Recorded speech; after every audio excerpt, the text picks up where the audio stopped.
बाबा बागेश्वर। बागेश्वर धाम के पीठाधीश्वर पंडित धीरेंद्र शास्त्री जब से बिहार गए हैं हनुमंत कथा के लिए, तब से ही आरजेडी और उसके नेता लालू प्रसाद यादव, उनके पुत्र तेजस्वी यादव, दूसरे पुत्र तेज प्रताप यादव और तमाम आरजेडी के नेता और कांग्रेस के नेताओं की नींद उड़ी हुई है। उनको ऐसा लग रहा है कि जो प्रस्तावित विधानसभा चुनाव है जो नवंबर में होने हैं बिहार विधानसभा चुनाव में उनको पंडित धीरेंद्र शास्त्री की वजह से हार का सामना करना पड़ सकता है या हिंदू वोट उनका कट सकता है और हिंदू वोट भारतीय जनता पार्टी और एनडीए को जा सकता है और इस पंडित धीरेंद्र शास्त्री के बिहार आने से महागठबंधन को नुकसान होगा और एनडीए को भारतीय जनता पार्टी को फायदा होने वाला है। भारतीय जनता पार्टी को फायदा हो या ना हो, पर लालू और उनके परिवार और उनकी पार्टी की नींद हराम कर दी है बाबा बागेश्वर ने। इसी पर आज चर्चा करेंगे। नमस्कार, मैं हूं अजय कुमार और आप देख रहे हैं मेरा यूट्यूब चैनल अजय हिंदुस्तानी। एक बार फिर आप सबका स्वागत है। चैनल पर अगर पहली बार आए हैं तो चैनल को सब्सक्राइब कर लें, बेल आइकन दबाएं, वीडियो को ज़्यादा से ज़्यादा लाइक और शेयर करें। बागेश्वर धाम के पीठाधीश्वर पंडित धीरेंद्र शास्त्री, पूरे भारत में उनके लाखों करोड़ों भक्त हैं, लाखों करोड़ों उनके फॉलोअर्स हैं। एक आवाज पर उनकी लाखों करोड़ों लोग इकट्ठा हो जाते हैं। अंदाजा लगाइए आप कि किसी भी पार्टी का कोई भी बड़ा नेता आज के समय में, शायद भारत के प्रधानमंत्री नरेंद्र मोदी को छोड़कर कोई ऐसा नेता नहीं है जिसके कहने पर निस्वार्थ उसकी सभा में पब्लिक लाखों की संख्या में आ जाए, मतलब बिना किसी स्वार्थ के उसकी जो रैली है, उसकी जो सभा है, उसमें लाखों करोड़ों लोग इकट्ठा हो जाए, सिर्फ नरेंद्र मोदी को छोड़ के। नरेंद्र मोदी के बारे में मुझे लगता है कि नरेंद्र मोदी की अपील में वो दम है कि उनकी एक अपील पर लाखों करोड़ों लोग इकट्ठा हो सकते हैं, क्योंकि कोरोना काल में उन्होंने ये दिखाया था। उनकी एक आवाज़ पर लाखों करोड़ों लोगों ने ताली और थाली पीटी थी, लाखों करोड़ों लोगों ने अपने घरों में दीपक जलाए थे। तो नरेंद्र मोदी की अपील में वो दम है जो एक अपील पर लाखों करोड़ों लोगों को इकट्ठा कर सकते हैं। अब धीरेंद्र शास्त्री हैं, बागेश्वर धाम के पीठाधीश्वर पंडित धीरेंद्र शास्त्री बाबा बागेश्वर।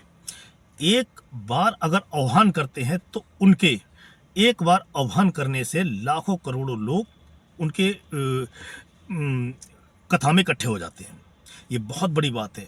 आज के जो राजनेता हैं, जो नेता हैं, उनके बारे में कहा जाता है कि उनकी जनसभाओं में, उनकी जो रैलियों में भीड़ आती है वो पेड होती है, मतलब पैसे देकर उनको लाया जाता है जो भी भीड़ आती है।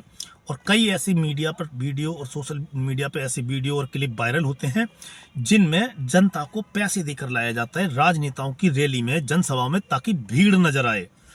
तो आप अंदाजा लगाइए कि बाबा बागेश्वर और राजनेता, ये इनमें कितना फर्क है कि बाबा बागेश्वर के नाम से एक बार में ही निस्वार्थ भाव से लोग इकट्ठा हो जाते हैं लाखों करोड़ों की संख्या में।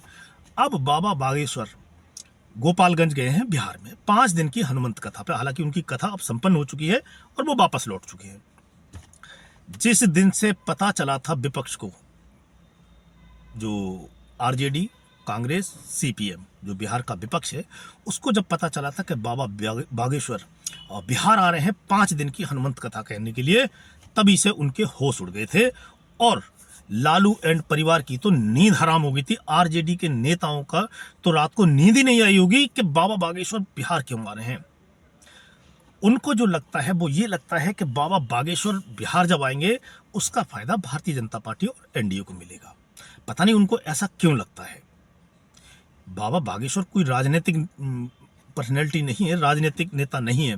वो हनुमान कथा करने आ रहे हैं और वो पूरे देश में हनुमान कथा करने जाते हैं, जगह जगह पर उनकी कथाएं होती हैं। और खासकर विपक्ष को क्यों डर लगता है कि ये जो बाबा बागेश्वर हैं ये आएंगे तो उनको नुकसान होगा। वो कभी किसी पार्टी को वोट देने की अपील नहीं करते, किसी राजनेता का फेवर नहीं करते, फिर भी विपक्ष को लगता है कि बाबा के आने से उनको नुकसान होगा। मुझे जो लगता है वो ये है कि ये लोग इस बात को अच्छे से समझते हैं कि इनकी जो राजनीति है वो मुस्लिम परस्त है, हिंदू विरोध की राजनीति है। आरजेडी और जनता दल यू की जब सरकार थी बिहार में अभी पीछे, तो उनके आरजेडी के कोटे से एक शिक्षा मंत्री थे चंद्रशेखर। उन्होंने रामचरितमानस को साइनाइड बताया था, जहर बताया था कि ये जो रामचरितमानस है ये साइनाइड है, ये जहर है। अब उन लोगों को ये लगता है कि जिनकी विचारधारा ऐसी है, जो रामचरितमानस, रामायण, गीता और महाभारत इन सबको बकवास बताते हो, इन पे तंज कसते हो, इनका निरादर करते हो समय समय पर, तो उनको ये लगता है कि ऐसे जो बाबा लोग हैं जो बिहार आएंगे तो इसका सीधा सीधा फायदा भारतीय जनता पार्टी को होगा। अब भारतीय जनता पार्टी और बाबा बागेश्वर में सिर्फ इतना है मेल है, इतनी ही सिमिलरिटी है कि बाबा बागेश्वर हिंदू राष्ट्र बनाने की हर जगह जाकर अपील करते हैं, नारे लगवाते हैं, और भारतीय जनता पार्टी हिंदुत्व के मुद्दों पर राजनीति करती है बस।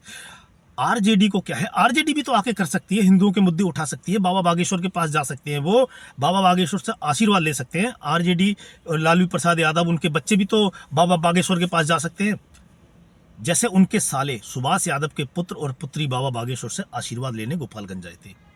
पर लालू प्रसाद यादव और उनका परिवार बाबा बागेश्वर के पास नहीं जाएंगे, आरजेडी के नेता नहीं जाएंगे, सीपीएम के नेता नहीं जाएंगे, कांग्रेस के नेता नहीं जाएंगे। उनको पता है अगर बाबा बागेश्वर के पास जाएंगे तो उनका जो एक खास तबका है, जो उनका वोट बैंक है, वो टूटने का डर रहेगा, वो खिसक कर कहीं और ना चला जाए, क्योंकि विधानसभा चुनाव में AIMIM भी चुनाव लड़ेगी। AIMIM यानी कि असदुद्दीन ओवैसी की पार्टी, जो पिछले बिहार विधानसभा चुनाव में भी बिहार में इलेक्शन लड़ी थी और 5 सीटों पर विजय हासिल करने में कामयाब रही थी, वो भी इस विधानसभा चुनाव में बिहार में अपने उम्मीदवार उतारेगी। अगर बाबा बागेश्वर के पास जाते हैं कांग्रेस के, आरजेडी के और सीपीएम के नेता, तो मुस्लिम वोटों का असदुद्दीन ओवैसी की पार्टी की तरफ शिफ्ट होना तय है। यही डर है कि कांग्रेस पार्टी और आरजेडी और उसके नेता लालू प्रसाद यादव, तेजस्वी यादव, तेज प्रताप यादव, रोहिणी आचार्य जो लालू प्रसाद यादव की पुत्री है, ये सब मिलके बाबा बागेश्वर का विरोध कर रहे हैं ताकि मुस्लिम वोट बैंक कहीं खिसक ना जाए। ये विरोध कुछ नहीं है, सिर्फ वोटों की राजनीति है। बाबा बागेश्वर के नाम पर मुस्लिम वोटों को पक्का करने की राजनीति है। अब बाबा बागेश्वर बिहार गए और उनकी कथा संपन्न हो गई, वो वापस आ गए। पर कल लालू प्रसाद यादव के पुत्र तेजस्वी यादव का बयान आया था कि बिहार में दंगा फैलाएंगे बाबा बागेश्वर, दंगा कराएंगे, तो एक एक मुस्लिम के पीछे 5-5 हिंदू भाई खड़े हैं उसको बचाने के लिए। तो भाई साहब, कहीं भी दंगा नहीं हो रहा, कोई किसी मुस्लिम भाई को नहीं मारने जा रहा है, कोई किसी को नहीं मारने जा रहा है, ना मुस्लिम हिंदू को मार रहा है, ना हिंदू मुस्लिम को मार रहा है। आप जाति की राजनीति करते हो, आपको पता है कि आपके वोट बैंक पर असर पड़ने वाला है बाबा बागेश्वर के बिहार आने से। तो बाबा बागेश्वर जब बिहार गए हैं तो पूरा विपक्ष तिलमिला उठा है। एक तरह से उनको समझ नहीं आ रहा है कि बाबा बागेश्वर की काट क्या निकाली जाए। और आने वाले नवंबर में बिहार में विधानसभा चुनाव है और भारतीय जनता पार्टी अभी से चुनाव जीतने के उसने पूरी ताकत लगाना शुरू कर दिया है और बिहार विधानसभा चुनाव उसको जीतना ही जीतना है। तो बाबा बागेश्वर से किसी को प्रॉब्लम नहीं है, बाबा बागेश्वर से प्रॉब्लम उनको है जो मुस्लिम परस्त राजनीति करते हैं। आरजेडी, कांग्रेस और सीपीएम के नेता ये मान चुके हैं कि उनकी जो राजनीति है वो मुस्लिम परस्त है, वो मुस्लिम परस्त राजनीति करते हैं, इसलिए वो बाबा बागेश्वर का विरोध कर रहे हैं। बाकी बाबा बागेश्वर से उनको कोई लेना देना नहीं है। यही लोग समय समय पर भगवान के दूसरे मंदिरों में जाते हैं, इनको कोई फर्क नहीं पड़ता। पर अभी जब बाबा बागेश्वर जा रहे हैं तब इनको पता है कि इससे वोटों पर फर्क पड़ेगा। तो लालू यादव, उनके पुत्र, उनकी पुत्रियां, उनकी पार्टी, सबकी नींद हराम है, सब परेशान हैं। बाबा बागेश्वर ने फिर वादा किया है कि वो बिहार फिर आएंगे। जो लोग बाबा बागेश्वर को धमकियां दे रहे थे आरजेडी के, कांग्रेस के, कि इनको जेल में डाल देना चाहिए, उन लोगों को बाबा बागेश्वर ने जवाब दिया है कि आप जितना रोकोगे हम यहाँ और ज़्यादा रुकेंगे, आप हमें जितना धमकाओगे हम और ज़्यादा बिहार आएंगे और हम एक दिन यही घर बना लेंगे। बाबा बागेश्वर ने उनको इस तरह से जवाब दिया है। अब आगे देखते हैं कि बिहार विधानसभा चुनाव में बाबा बागेश्वर की जो राम कथा हुई है, जो हनुमंत कथा हुई है, और आगे भी उनका जो दौरा है बिहार जाने वाला, उससे राजनीति पे कितना असर पड़ेगा। बाबा बागेश्वर हालांकि मना कर चुके हैं कि उनका किसी राजनीतिक पार्टी से, किसी दल से कोई लेना देना नहीं है। वो सिर्फ राम कथा करने आते हैं, हिंदुओं को जोड़ने आते हैं और हिंदू एकता की बात करने आते हैं, जाति को तोड़ने आते हैं, जाति खत्म करने आते हैं, छुआछूत मिटाने आते हैं। पर छुआछूत मिट जाएगी और जातिवाद मिटेगा तो कुछ पार्टियां ऐसी हैं जिनकी राजनीति ही जाति पर आधारित है, उनकी राजनीति खत्म हो जाएगी। इसीलिए आरजेडी और कांग्रेस को ये बुरा लग रहा है, क्योंकि आरजेडी और कांग्रेस की बहुत दिनों से ये मांग है कि देश में जातिगण जनगणना कराई जाए। जातिगत जनगणना का मतलब है कि मंडल आयोग जो जैसे था 1989 में, एक बार वो उसकी पुनरावृत्ति की जाए और भारतीय जनता पार्टी को हराया जाए। भारतीय जनता पार्टी और उससे जुड़े हुए संगठन हैं, वो ये चाहते हैं कि जाति जनगणना ना हो और जातिगत जो समीकरण है उनको, मतलब जो छुआछूत है उसको खत्म किया जाए, जाति को तोड़ा जाए।